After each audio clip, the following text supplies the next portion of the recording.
Hi, everybody. Welcome to this live September wrap-up video.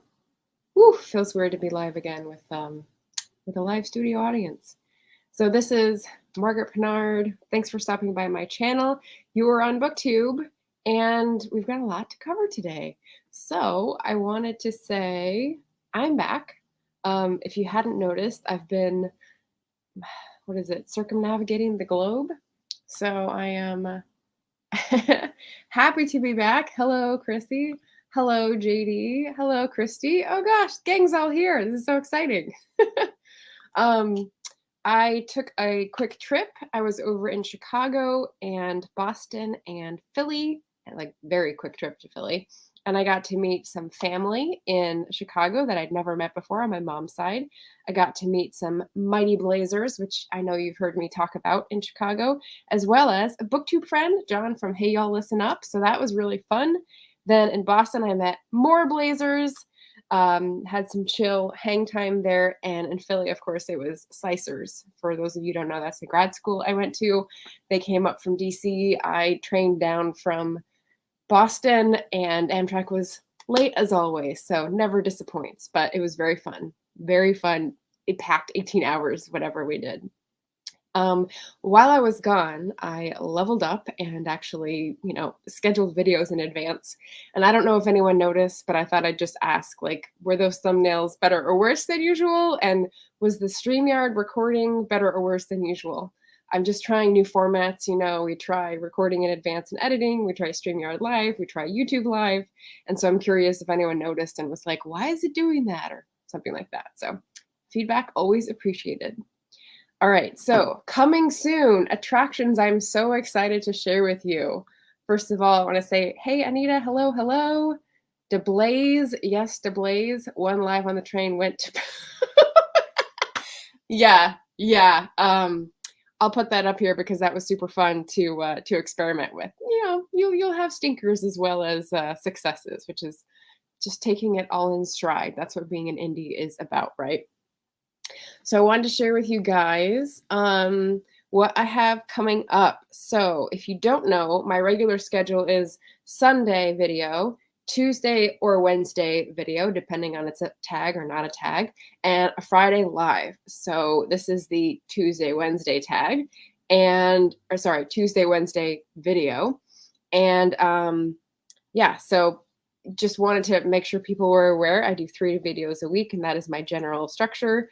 I'm going to be trying my first travel vlog because, it was a fun trip and I took video clips. And so I'm going to attempt to do what all the cool kids can do and put a vlog together. I have several splices that I want to do. So we'll see what I come up with first on Sunday. So that's coming up. And then on Tuesday, October 12th, I am so excited. Christy asked me to be on a historical fiction panel for Lurking for Legends, her podcast video cast with Richard Stevens that goes out on Facebook and then gets on YouTube later. And I was like, yeah, that sounds awesome. That's really cool. I love what she and Richard do. And then I heard who else was on the panel and my stomach sort of dropped. I'm like, big star eyes. And I can't believe I'm going to be talking with Vanessa and Tracy and Kirsty and Richard. So no pressure, no pressure. I want this to go really well. So I want to invite you guys to check it out. Oh, I have to put this in chat. So let me go copy the link for Lurking for Legends. And that's going to be Tuesday the 12th at 5 p.m. Pacific, 8 p.m. Eastern. Let's catch up on chat. We've got JD saying, yeah, let's be productive. He tried. He went to like different browsers, different platforms. And yeah, I really appreciate that, but did not work out. Can't wait. So excited. And here is the link. I've got it in the chat to join. So definitely put it on your calendar. We've got a stellar panel for historical fiction enthusiasts and just people who love listening to authors chat. So there we go. That's Tuesday. And then the next Sunday, Patreon Book Club. There's still time if you have a copy of Square Hunting to check us out and join us on Patreon. Where do I have this? In chat. Okay. So let me drop this. We have Square Hunting by Francesca Wade for September's book. And that's where you can look for more information about how to join. I saw Beth Ann just put up her review of Greenwood, which was the 2 months ago book. And there's some interesting spicy chat about that one. And we had a good discussion here in real life with the rest of the book club. So it's fun. It's a fun little group. So that's fun. That's going to be Sunday. So those are the coming attractions. And without further ado, I will jump into the books. Yes. Okay, back to chat. Sorry, catching up here. Square Hunting. There's the link. Okay. And all right, we're gonna go basically chronologically, with a little bit of stats. So I did my numbers game here with the stats, and I came up with the genres. I've got sci-fi, fantasy, I've got mystery, I've got romance, I've got nonfiction, I've got historical fiction, I've got poetry. Ooh, there's going to be that in there. I wonder whose that is. And so very diverse group of books this month. And as far as star ratings, I've got 2 2-stars. Don't worry, they're both, oh no, they're not both dead. Never mind. Okay, 2 2-stars, 6 3-stars, 6 4-stars, and 3 5-stars. So we're not going to work up like some people do. Yes. We're just going to go chronologically how I logged them, I think, except for the last one, and you'll see why. So we can start with ORYX and CRAKE by Margaret Atwood. And here's my banner. Here we go. This is a dystopian fiction. It was written about 20 years ago, and it's about someone remembering before the apocalypse how he had a part in it and how he's changed and what he's dealing with after the apocalypse. And I rated this 3 stars. It was a buddy read with John of Hey Y'all Listen Up. It made me very sad. There were some interesting quips and language and sort of like maneuverings that I could see the author doing. But at the end, I was just overall sad. So would not recommend, at least right now, because it's too much like real life. So no, don't pick it up. The next one, oh, I did a thing for this and I already forgot.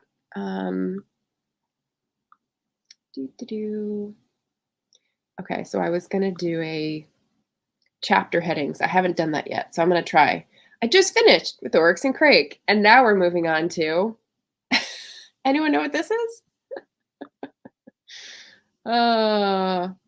Nice light reading for the times. Yeah. Do you think buddy reads impact your rating? You know, usually they do. Usually they boost it because more gets drawn out of the text. But in this case, there were some interesting things to remark on, but I didn't end up liking it more. So, nope. Christy says, I wasn't crazy about it. Interesting, but not my cup of tea. Exactly. Oh, and speaking of which, who has a cup of tea right now? This is called Daydreamer's Blend from Oregon Tea Traders, and it's delicious. It's like the sweetest tea. It's black, but with rose petals and cardamom, and it's amazing. So this is my cup of tea, and ORYX of CRAKE is not. I agree. A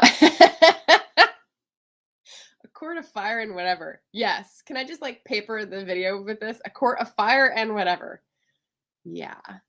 Yeah. Anita's saying, if you don't want sad, don't read Margaret Atwood.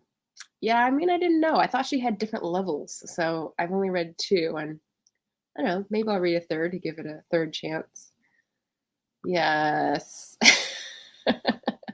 Yeah, good tea. Good tea. Okay, so yes, A Quart of Fire and whatever, except this time it's Frost and Starlight. And apparently it's like, it's not book 4 as I thought. It's like 3.1, which means there's no novella in between. And that may have impacted my star rating, which is 2. And that is because it's like half a book. And of course, as a novella, that makes sense, but it also doesn't have like a thing, like a plot arc. And yeah, so it was very disappointing after having been wrapped up in the series. And, you know, my love affair with the Sarah J. Maas series has waned. And I'm not sure if I'm going to go through the Silver Flames, I think is the last one. Like now I'm just like, eh, we'll see. Chrissy says, Chrissy says, I love The Handmaid's Tale. Did you like The Blind Assassin? I have not read The Blind Assassin. Christy liked it. Started Handmaid's Tale with soft DNF. You're going to try again in November. That's good. Sounds like a good time. I think this is the Sarah J. Maas jibba jab. Yeah, it's true. What's a soft DNF, Chrissy? It means, I think it's not a, this is so bad I'm not finishing it and giving it up. It's a, I don't feel like this right now, put it aside, and then who knows when you'll pick it back up. At least that's my answer. Stopped reading, but do want to finish. Yeah. Liked Handmaid's Tale. Listen to the audiobook for it by Claire. Claire Danes reads The Handmaid's Tale? Oh gosh, that would be good. Blind Assassin was half-half. Love the back half. Hated the first half. Oh, well, that's cool. Well, thank you, Alternating Current, for chiming in. That's great. Oh yeah, so moving on. Book 3, Death in a Darkening Mist. I gave this 3 stars. I think I put 3, but I gave them gradations. I think this is probably like 3.5. Death in a Darkening Mist is by Iona Whishaw. I should get this out to be ready. Iona Whishaw is a new find of a mystery author who does historical mysteries set in BC, British Columbia. So I read the first one, really enjoyed it. Read the second, and it's not quite as good, but it's a spy who is in British intelligence who's trying to like keep a low profile in British Columbia, and of course gets pulled into stuff, and the war lingers, and there's interesting characters. So yeah, 3 stars. This was, I mean, I wasn't participating full bore, but it could be considered part of subgenre September for, what's the mysteries? Janet Remembered Reads was the one whose video prompted me about this. And there's a Mystery Madness, is it? And they did like a sub readathon called Subgenre September. So anyway, this is what I would use for that. Go Pacific Northwest settings, always a fan. Oh, BS answers we could come up with for a soft DNF. Okay, so this needs to go on Twitter. What is a soft DNF? Wrong answers only. That's how you do that. That's, yes, I could see that. Oh my goodness. Oh my goodness. 10 years? That's a very soft DNF. Okay. Excellent. Excellent. Next, we have another mystery, The Consequences of Fear by not Maisie Dobbs. Jacqueline Winspear. It's in the Maisie Dobbs mystery series, which is, as you know, one of my favorites. This is the latest that I put off for over a year reading because I didn't want there to be nothing left for me to read in the series. So now I'm waiting for the next one, the Agony. So this is really good. This was a bit of a mind bender. There's a messenger who sees a murderer, sees the murderer, but they don't know if they can believe him because he's been through a lot of trauma. And there's also like spy v spy action and like lots of interesting processing. So 4 stars. Then we have my next book is switching it up from mystery to science fiction fantasy, A Desolation Called Peace by Arkady Martine. This is the second in the series that started with A Memory Called Empire. And I have to disagree with Katya of Read Write Create's channel on this one because she said this was even better and I thought it was like a little less than Memory Called Empire. So Memory Called Empire sets up the stuff and then Desolation Called Peace like winds it up. But I think there might be more in this series. I don't know if it's a duology or a series. But this is the story continued during wartime that was sort of instigated in the first book.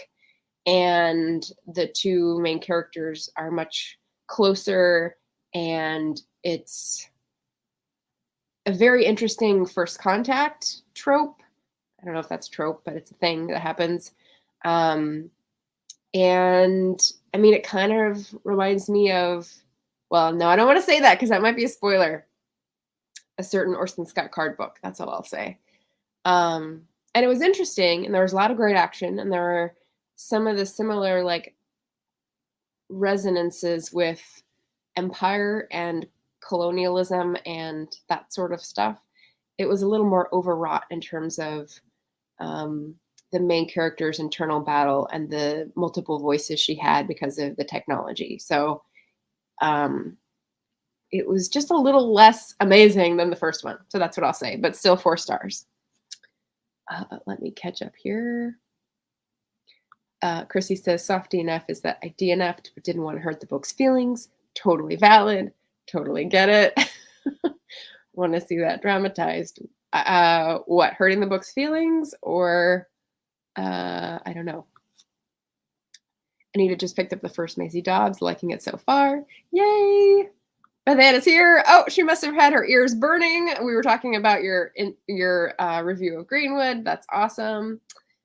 And JD says, I picked up a book that's kind of coming in under expectations. Okay. It's hard, you know, once you have a really good one that sets the speed, like it's hard to come up to it or outdo it because you so loved it so much. Oh, okay. Soft DNFs dramatized. Got it.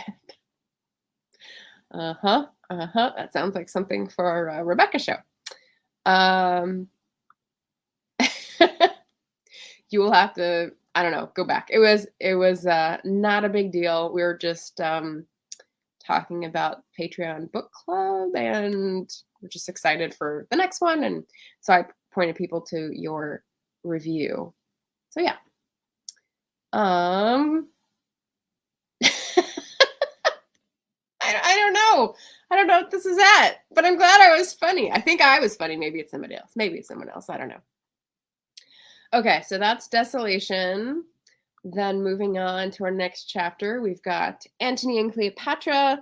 This is classic. It is a Shakespeare play. So this is qualifying for Shakestember. So I read this as part of Shakespeare September. So, I mean, basically I'm going through the handful of Shakespeare paperbacks that I have that I never read, or I think I never read. And this one had some memorable quotes. It had a lot of action that didn't make sense. It had a lot of melodrama, which Shakespeare is known for. I don't know that it was a love story or a triumphant tragedy, sort of between the two. I didn't really get the love story. It seems pretty weak. So I'm sorry, but I gave this 3 stars, Willie. Like that's all I got. All right. Next we have Gathering Maas, and this is a 5-star read. I'm going to do a standalone review of this one for sure. This is by, oh, I'm holding too many things at once. Okay. Oh, I didn't hold up any of these books. Sorry, guys. Okay, so there's Antony and Cleopatra. That's the paperback I'll be passing on. And then next I have Gathering Maas, Robin Wall Kimmerer, super shiny cover. There's a new version out now. I think they're still charging $18 for it, which, you know, it's a short paperback, but lots of scientific research, so I can appreciate it. This is nonfiction, nature writing, mixed with memoir, essays, and it's just gorgeous. So like I said, I won't go into it too much because I'll have a standalone review, but it was a 5-star. And I love it, and I recommend it, and it's on my bookshop front. So please go see the Gathering Maas on the bookshop front. Okay. Now I'm gonna remember to lift up the books. Help me remember to hold up the books. Let me catch up here. 3 cheers for book club. Woo! We've got Chrissy with my new TikTok series, How to Break Up with a Book. Oh, and soft DNF is one of the choices? I like that.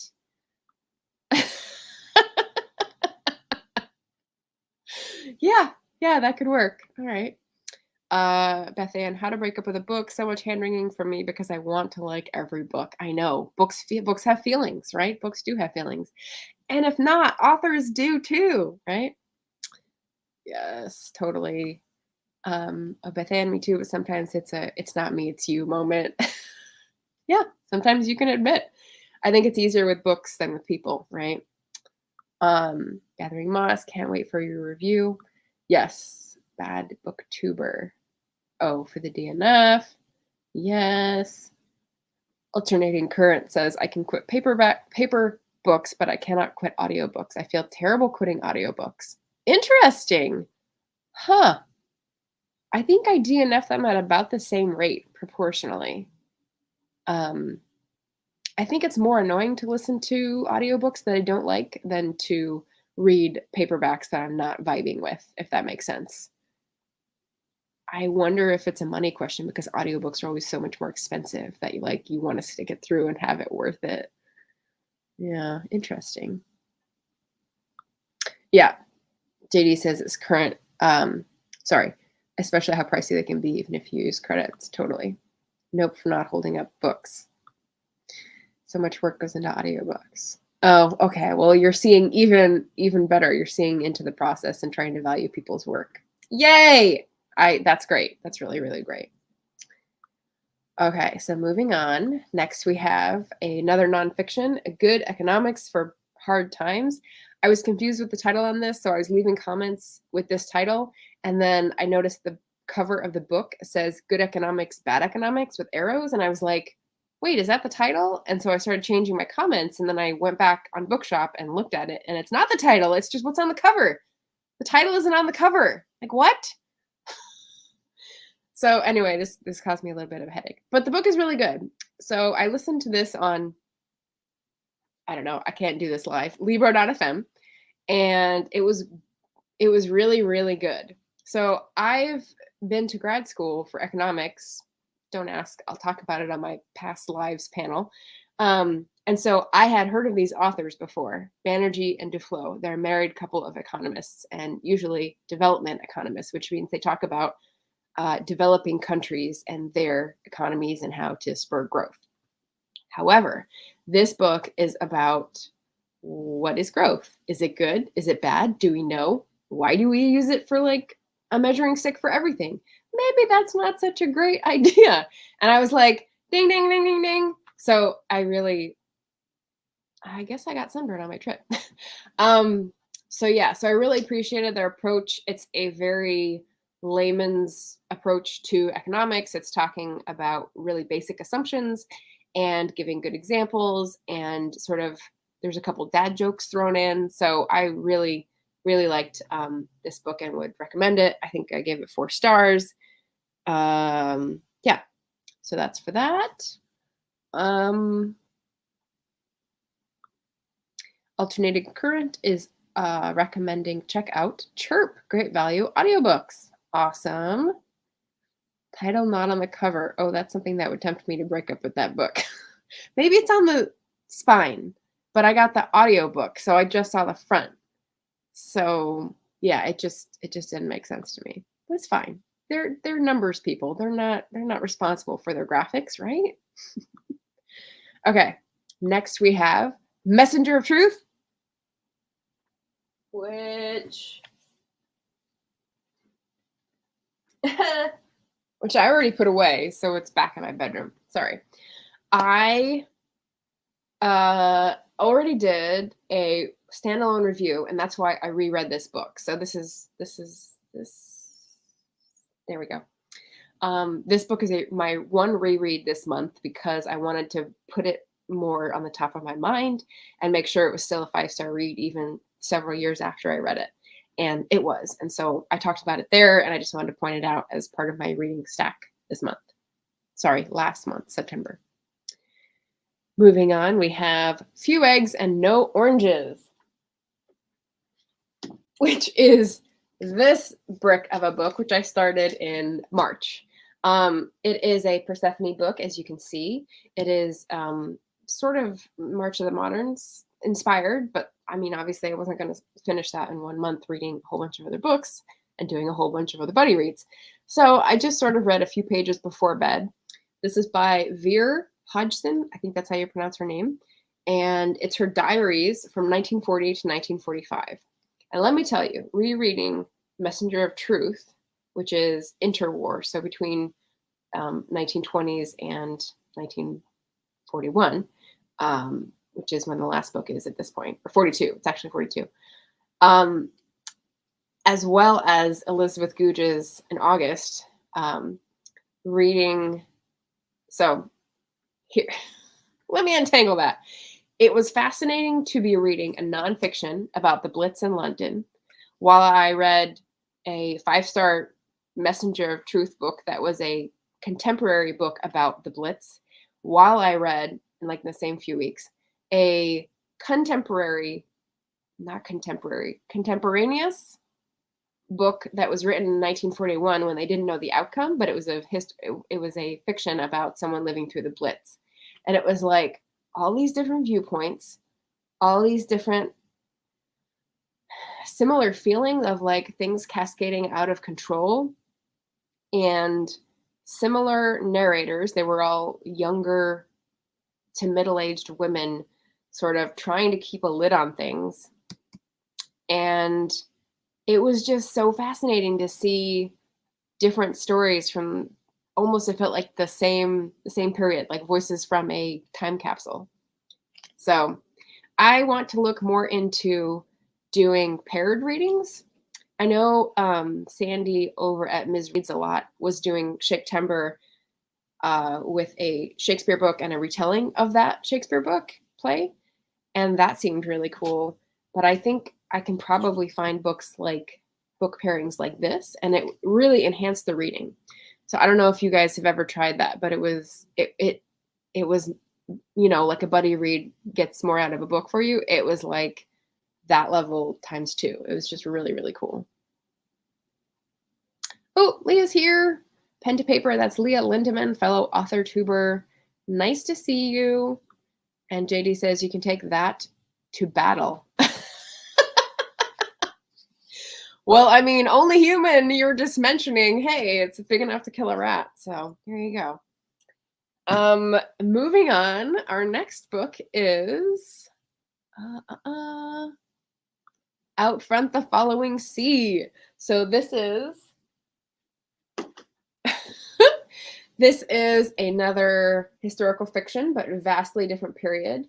This is by Leah Angstman, and it is an ARC. So both Jim's reading books reading and stuff, and I got ARCs of this book, which is coming out in spring of 2022. And I'm not going to go into it here because I'm going to do a standalone book review as well. But let me say that the research was meticulous. The language was making me want to look things up to see what they meant, which is saying a lot. There was a lot of regional specificity. And what was even cooler was that after reading this book and then going on my trip, I was taking the Amtrak right through the area of Connecticut where this is set, which I've never been before. So I looked at the Google map as we were going through, and I was like, Stonington? Wait a minute. That's where the book was set. And so I looked, and there was the other town that the character goes to as well. And I was like, that's so cool. So I took a screenshot and I tweeted it, and I was like, hey, Leah, nice to be in your backyard and see history coming alive. So yeah, so this is really good. I gave this 4 stars, and I'm going to put in a pre-order link down below if anyone is interested. Coming in spring 2022. It is 18th century America, so colonies America in the Connecticut/Long Island area. So if you're from there, or you're interested in that period, or you really like a swashbuckling, and I'll go more into that in the standalone review, swashbuckling tale, definitely sign up for this one. Out Front the Following Sea by Leah Angstman. And I love the cover. I hope they stick with this one. So there you go. We have Touche. Big books. We love it. He loves the cover too. So does Anita. January 2022 release date. Oh. Okay, so it's a little earlier than I thought. And 17th century. Thank you. 1688 is the date we get at the beginning. You're right. So it's end of 17th century. I think 18th when I think of the colonies. So it's hard to believe that there were white people here that early. Yes, swashbuckling. Swashbuckling, now Beth Ann is interested. See, you did keywords. Keywords, guys. Hint to the author tubers in the audience.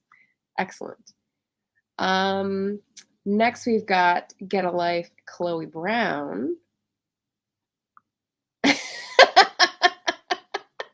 Swashbuckling and Connecticut don't really go together in the modern day. You're right. You're right. But they did in 1688. 68? 88?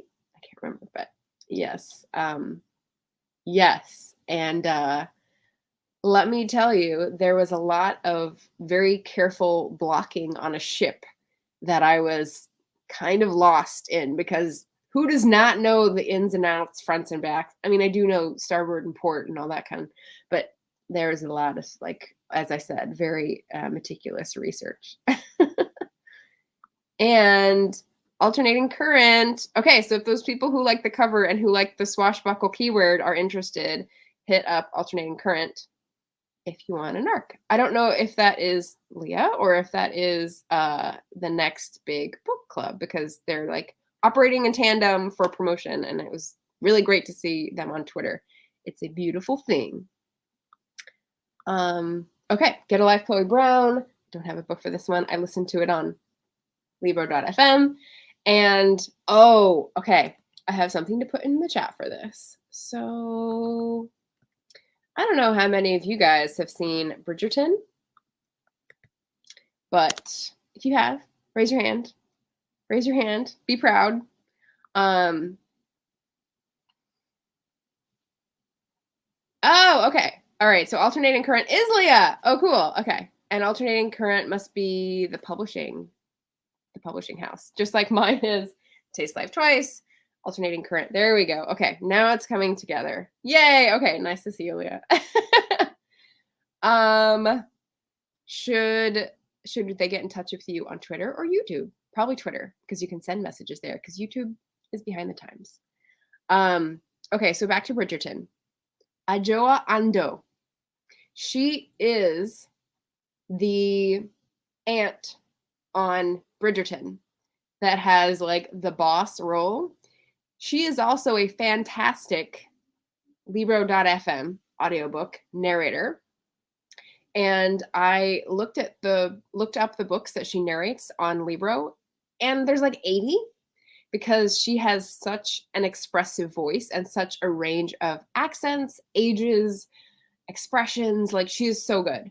So I was super excited, and I just wanted to pass this on in case you like connecting with really good narrators. Get a Life, Chloe Brown has one. And yeah. So that was part of the great experience of listening to Get a Life, Chloe Brown. And let's see about the story. It's the first in the Brown Sisters series by Talia Hibbert. You may have heard of this on BookTube before. I am way on the back of the slow coach train. And it's a rom-com. It's about a Black, fat representation woman in Britain. And she also has fibromyalgia. So it's got African-American rep. Sorry, not African-American. Black and British rep. It's got fat rep. It's got disabled rep. And so it's checking those boxes, but beyond checking the boxes, it's a really great dramatic story.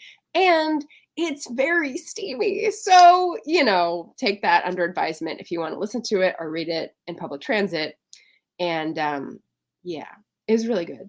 It was, I think the most impressive thing about this romance for me was the trauma that the character experiences from her disability, and how that interacts and like makes the romance sort of stumble, but ultimately like helps the people find each other. So yeah, it was like hopeful, and of course HEA, happy ever after. So yeah, so recommend. This was 4 stars. Leah's saying yes. We have 2 Leahs in the chat, which is pretty cool. JD says he's heard of it and is curious but haven't dived in. It is a romance. It is very funny and very steamy, as I said. So connect the dots. I don't know what that is. Okay, so moving on, we start getting into some of my research reads. Let's see. This I got while on my trip and finished on the trip. So Frances McNamara, I think, was a local author in Chicago at one point, but now lives in New England somewhere.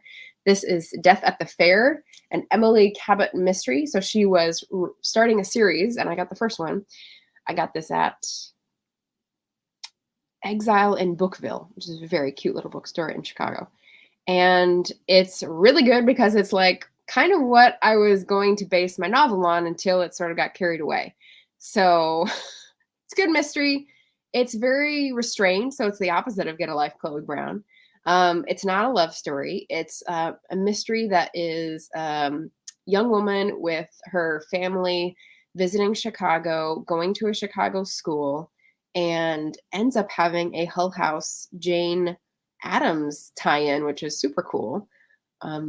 There's daring do and dashing exploits and that sort of thing, but as I said, very restrained and 1893 mores and etiquette and that kind of thing. So it was fun, and I think this is 3 stars. So I actually tried to get in contact with the author when I went to Boston because I think she lives in Boston now, but she didn't tweet me back, and she doesn't seem like she's doing much on the author tube front or author anything front. So anyway, that was a good experiment and has lots of great research details to follow up for me if I care to. So there we go. Catching up, connecting the dots about Leah and alternating current. Ah, yes. I'm slow. What can I say? Leah says the press is Regal House Publishing. My own press is alternating current. Sorry to be confusing. Okay. So she's got 2 handles on Twitter. Oh my gosh. Twitter, see below if anyone wants an arc of this beautiful book. Out front, the following C. And I will just say, when I read this, I don't think any of my Blazer friends watch my channel, so they won't know. I missed a Zoom meeting and went 50 minutes through it before I looked up and realized that the clock was an hour later. So that's a stirring advertisement for how gripping and action-packed this swashbuckling adventure is. And Jim is the one who missed his bus stop. So there you go. So there's 2 booktubers who are telling you, like, great story. Great story. So there we go. Death at the Fair. Yes. Showed my age quoting Pee-wee. Pee-wee Herman? Oh, that's a Pee-wee Herman quote? Sorry, I missed it. I did watch that show a little bit, but my parents like frowned on watching it, so I may have missed this segment or whatever. But then it says she's gonna pre-order. Okay, let me find the link. I have it here, and I'll also put it in the description, but I'll put it in the chat here for folks. Ba-da-ba-da.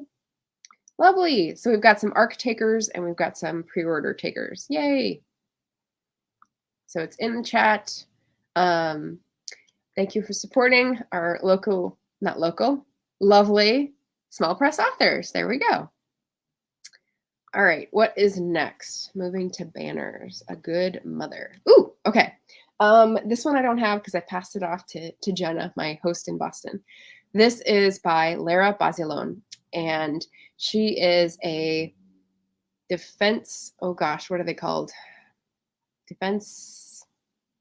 Public defender. She was a public defender in LA. Now she's a professor of law in San Francisco, and she's also an author. So this was a really fast-paced mystery. It goes into like a little bit of the behind-the-scenes stuff and some like shady dealings. There's a lot of before this story referenced, which is interesting because this is her first novel. So I don't know if she's going to do a prequel at some point, but that was very intense. Or maybe the book is out there and I just don't know. But yeah, so she is one of the people who I really admire in terms of having an activist life, having a creative life, having like 3 different lives at the same time, which is what I aspire to. So Lara Bazelon, and we had her on A Mighty Blaze, Mighty Mysteries, and I fanned. And so that was when I got to know who she was and was like, oh, another lawyer turned writer. Here. Very excited. So yeah, so A Good Mother. I gave this one 3.5 stars, I think. And next we have another booktube recommendation, The Deep by River Solomon. And I give this one 3 stars. It's a very short audio book on Libro.fm.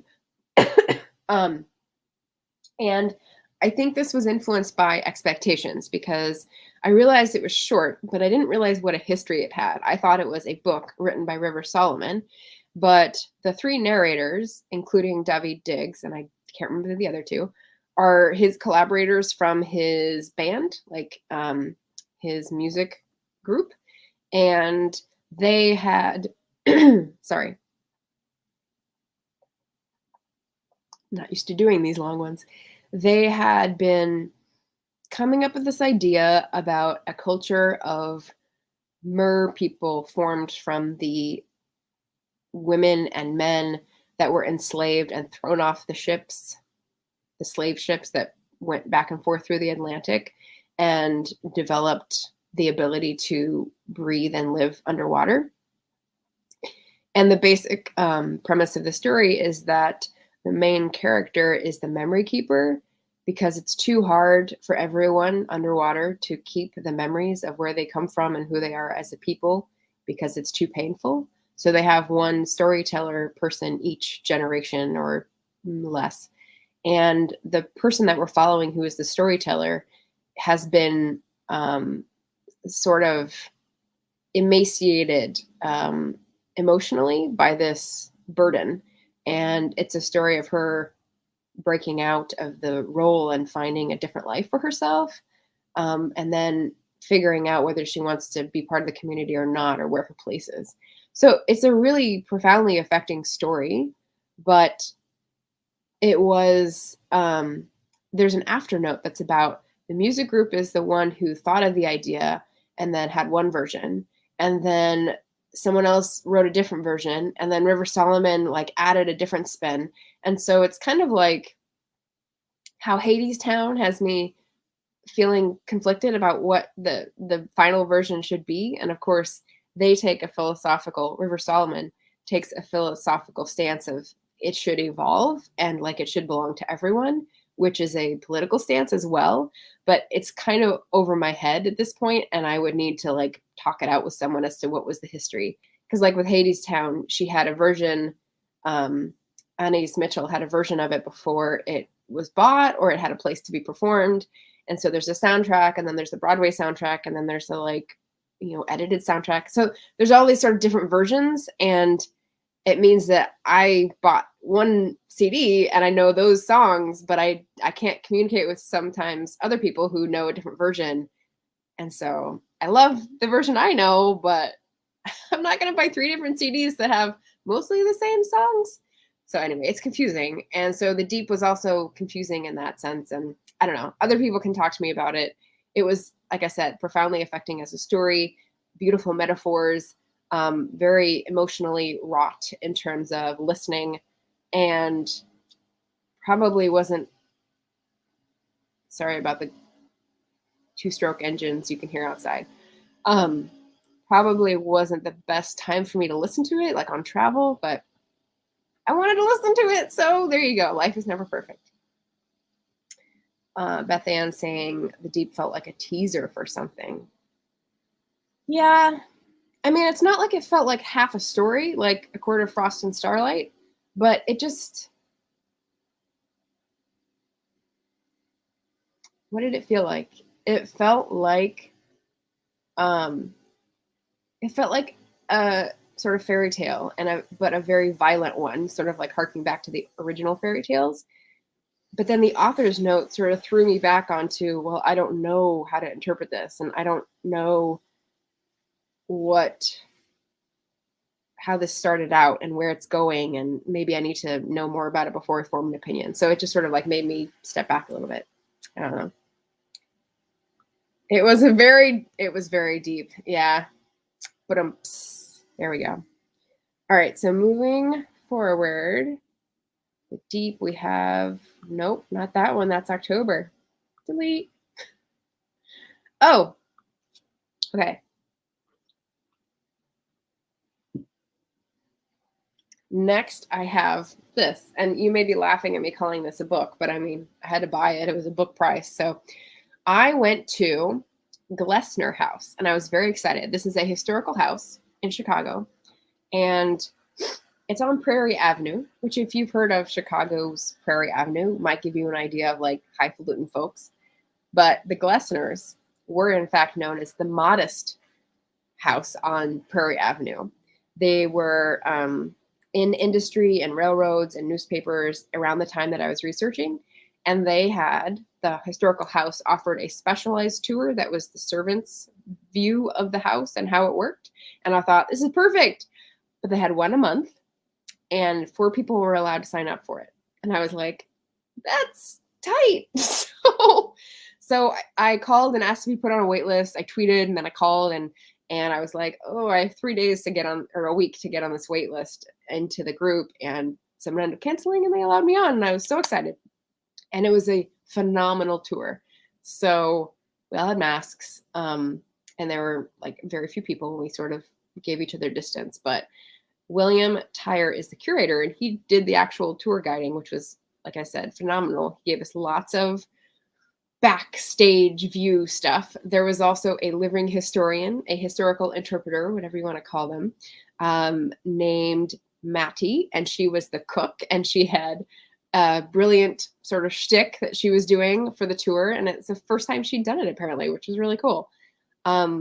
So we learned about the architecture, the schedules of the servants, the way that the Glessner family treated the servants versus other houses in the area, the makeup of the, I guess not on the tour, but in the book. The book emphasized the makeup of the immigrants who became servants and how it really wasn't an American phenomenon to serve at someone else's pleasure. That was more of a British thing because of historical background stuff, which I won't go into now.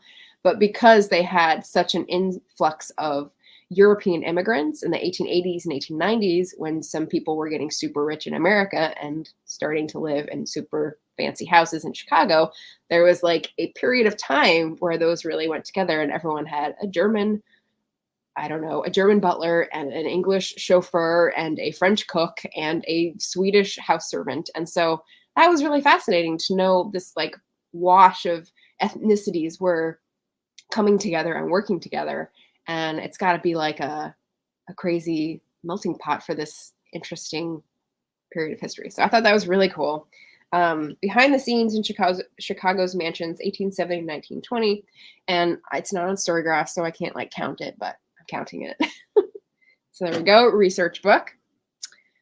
Bethan is laughing at our shenanigans. Welcome, welcome. That looks like a hand fan. This?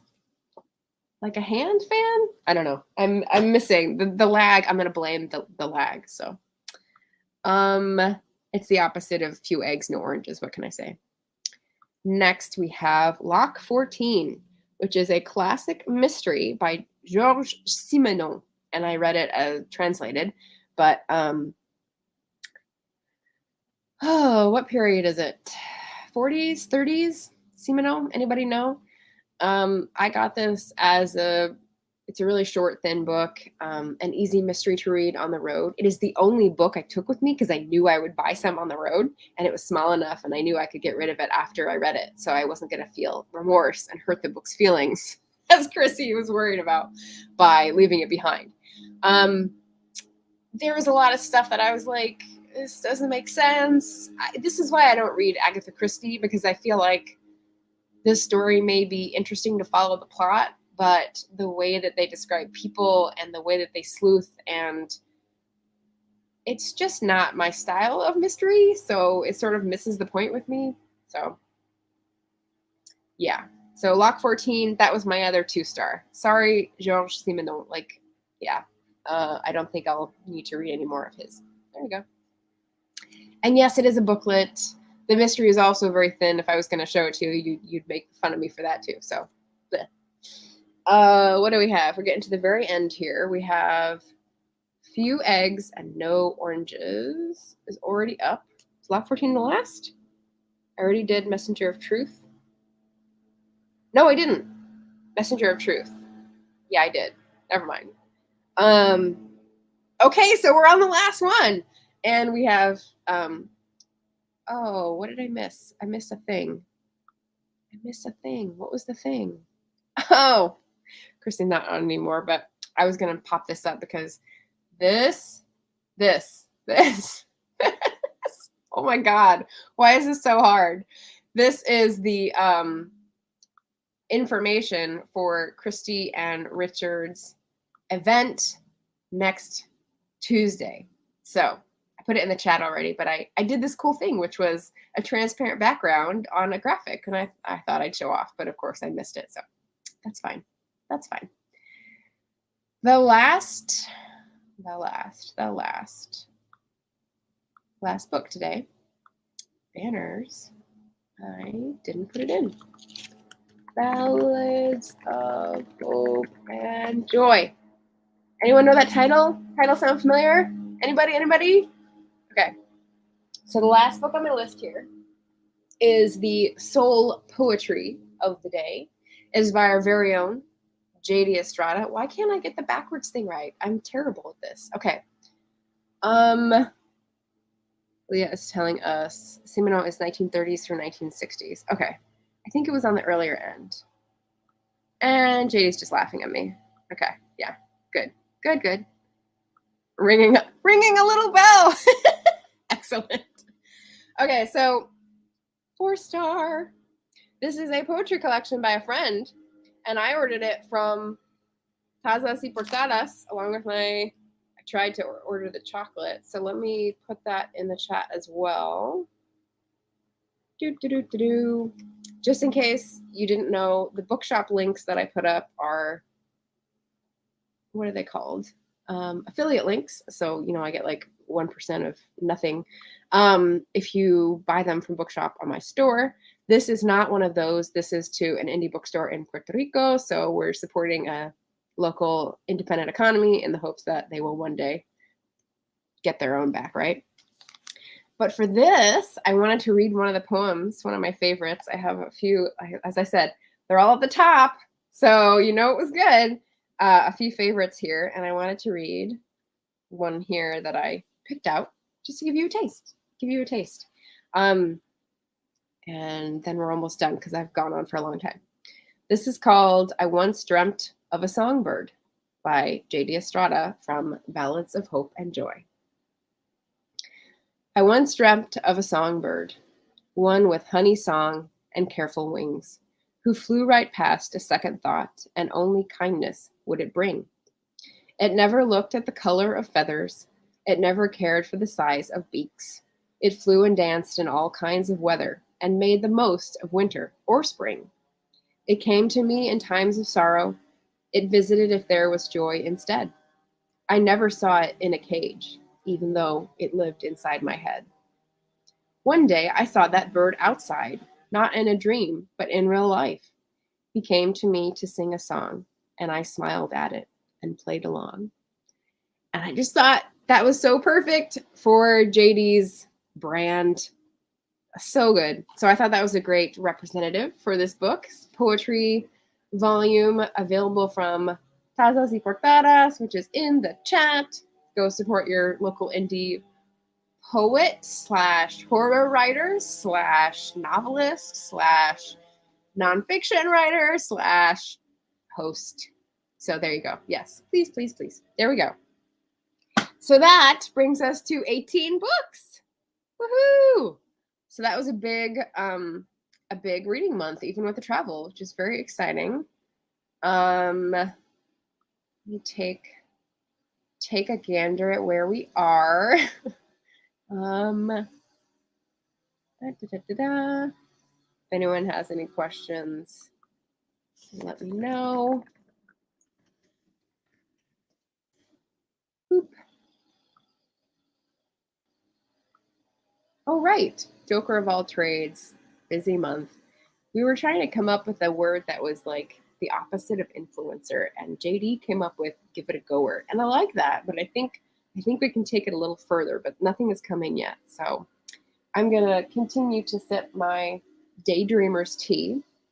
One of the cool things about this trip was that I was away from my manuscript and couldn't work on it. Just got research books about the time and period.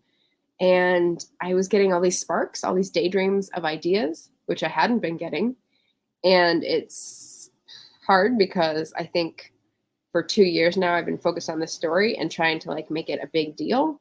And I haven't done new writing, which means that I don't feel like there's creative energy pulsing through the veins, you know? So I was talking with Elizabeth Mitchell yesterday, who is my co-creator of Yola Book of Flow to PDX, and realizing that I need to find some way to do new writing because that lights me up and that makes me feel creatively juiced, if you will.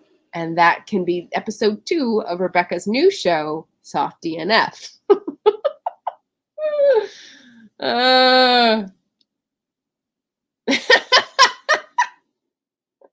And then says, okay, buying this one too. Lol, I always feel like I have extra money at the beginning of the month and then watch it disappear. Oh boy, we know that story. We know that story. That's so funny. And JD saying he's going to have to write to Rebecca. Awesome. See, the lag didn't defeat me that time. I got it. Oh my goodness. You guys are great. Thanks for putting up with me getting back into the swing of the lives. We are good to go. I'm going to do some tags on Friday. Going to do my first vlog for Sunday, so stay tuned for that. Very excited for the Lurking for Legends on Tuesday. Like I said, I think I can say who's going to be on. It just says author panel on the graphics that Christy and Richard have, but I was shocked to note I have both of the other authors' books already, just by chance. So Tracy Anderson Wood wrote The Engineer's Wife, historical fiction about the Brooklyn Bridge and the creator and the wife and maybe who the brains behind the whole operation was. So that's like 1880s New York City. Love it. And Vanessa Riley, who, okay, to come full circle here, wrote the book Island Queen that came out in April, which I was so excited about. I have that on Libro.fm. And it is narrated by Ajoa Ando. I think I got the name right. The same actress who is in Bridgerton and narrates Get a Life, Chloe Brown. So super exciting. I'm going to try to fit in reading both of their books before the live show. We'll see. We'll see. It's going to be a squeeze. And you know, October is a big reading month as well. So we'll see what happens. But yeah, September was really good. And I'm looking forward to Goodreads in October. I think I did everything right. Wait, I forgot to say like, comment, and subscribe because, oh, dude, yeah, I forgot a big thing, the giveaway. So as part of Mighty Blaze, I went on a little bookstore tour about book clubs. And when you signed up, you got entered into a giveaway, and I won the book journal, which I forgot to talk about, the book club journal. And I got it before I went on the trip. And then when I came back, I saw that I got another one. So they aired and they gave me 2 copies. So if you write a comment below, and I'll take the live chat into account as well, I'll do a drawing after this and just by tomorrow tell you all who won a book club journal. It's very pretty. It's I think I'm going to use it for reading since I don't have a book club that goes this fast, but it would be very useful for booktube reading or maybe buddy reads. Yeah. So if anyone would like these, write a comment and I'll enter you in and mail it off if you want to give me your address, if you trust me that much. So that's super fun. Like, comment, subscribe, be entered in a giveaway, order books, tell me about your reading in September. I'm a little behind. I'm like a day behind on everyone's videos, but super excited to be back and engaging. So thanks, everybody.